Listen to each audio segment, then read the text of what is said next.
आज तो बहुत देर कर दी तुमने आने में। सलोनी ने डोरबेल की आवाज सुनकर जैसे ही दरवाजा खोला, सामने उसकी कामवाली रजनी मौजूद थी। हाँ, इतना कहकर रजनी अंदर चली गई। क्या बात है रजनी, आज सिर्फ हाँ में ही जवाब देकर चली आई, वरना तो देर से आने के 1000 कारण गिना डालती। बच्चे की तबीयत खराब हो गई थी, पति ने रात में बहुत झगड़ा किया, इसीलिए आंख देर से खुली। कल बहुत थक गई थी, इसीलिए देर से आई।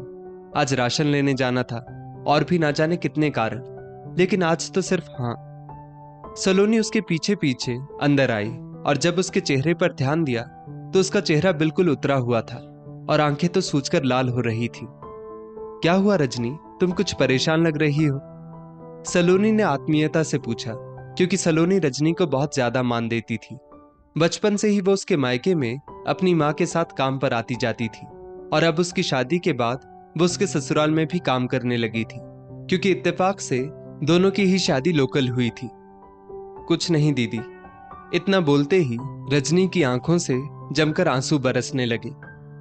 रजनी, तुम मुझको अपने दिल का हाल नहीं बताओगी?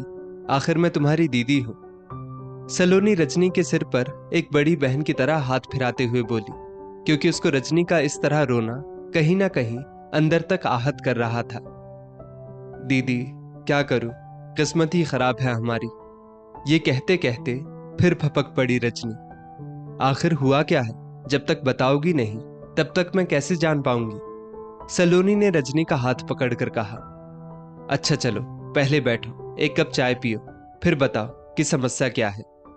दीदी रहने दीजिए, कुछ मन नहीं है, रजनी ने सिसकते हुए कहा। ऐसे कैसे तुम्हारा मन नहीं है? वैसे तो आते ही कहती हो कि दीदी अपने हाथ की गर्मा गर्म मसालेदार चाय पिला दीजिए, फिर काम करते हैं। और सलोनी उसकी बात को अनसुना करके जाकर फटाफट रजनी के लिए चाय बना लाई। और जब रजनी चाय पी चुकी थी तब फिर से सलोनी ने उसको कुरेदना शुरू किया। अब बताओ कि क्या बात है, शायद मैं तुम्हारी मदद कर सकूं।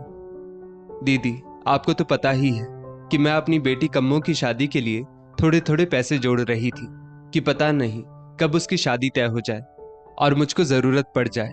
लेकिन वो पैसे मैं खुद अपने पास ना रखकर अपनी जेठानी के पास रखवा देती थी, क्योंकि वो हमेशा ही हमको बहुत स्नेह करती थी, इसलिए उनके ऊपर हमको पूरा विश्वास था। मैं अपने पति की शराब की आदत की वजह से पहले ही बहुत दुखी थी। अगर उनको पता चल जाता कि मेरे पास पैसा है तो कैसे भी करके मुझको मार पीट कर वो हमसे छीन लेते।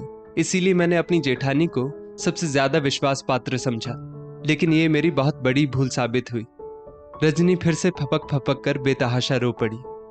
रजनी, रो मत, बताओ आखिर पूरी बात क्या है? सलोनी ने रजनी का सिर सहलाते हुए कहा।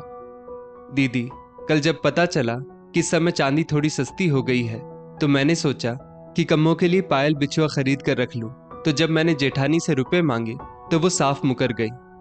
इतना कहते हुए रजनी की आंखों में कल रात की घटना घूम गई। जी, इस समय पता चला है कि चांदी थोड़ी सस्ती हुई है, तो लाइए थोड़े रुपए दे दीजिए, कम्मों के लिए पायल और बिछुआ खरीद लेती हूँ। हो सकता है कि बाद में फिर महंगी हो जाए। रजनी अपनी जेठानी ममता के पास जाकर बोली। कौन से रुपए रजनी? ममता एकदम से चौंक कर बोली। जी, ये आप क्या कह रही हैं? रजनी को तो जैसे ममता की बात सुनकर 440 वोल्ट का करंट लग गया हो।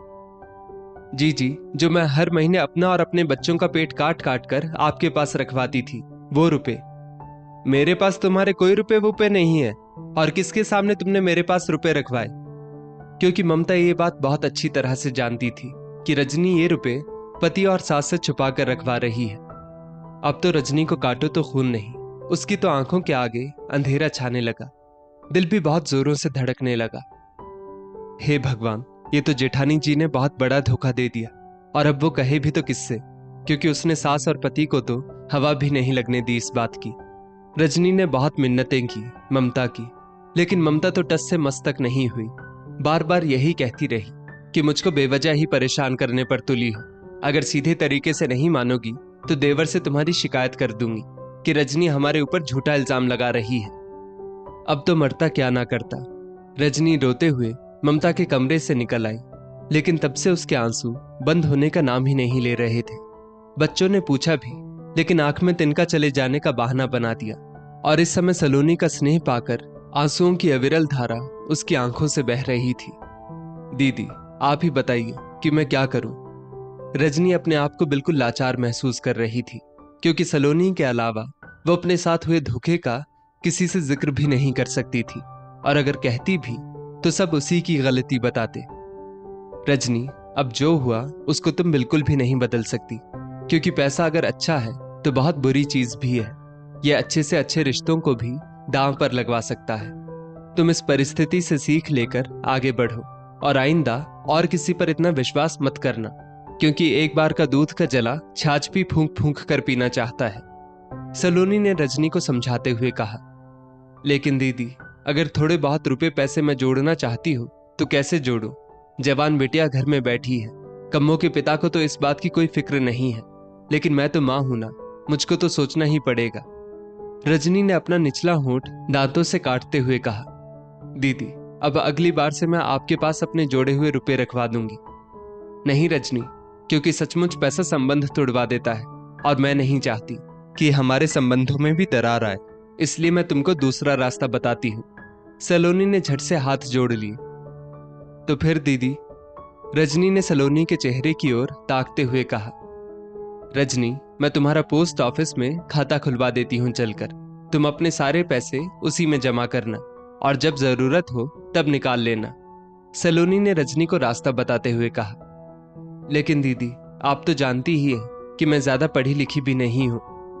रजनी मायूस होकर बोली। रजनी, उसके लिए बहुत ज्यादा पढ़े लिखे होने की जरूरत नहीं है, बस हस्ताक्षर करना आना चाहिए, और वो तुम कर ही लेती हो। सलोनी की बात रजनी की समझ में धीरे धीरे आ रही थी। ठीक है दीदी, रजनी ठंडी सांस भरते हुए बोली। और उसी दिन सलोनी ने रजनी का पोस्ट ऑफिस में जाकर खाता खुलवा दिया, और अब तो सचमुच रजनी तनाव मुक्त हो गई।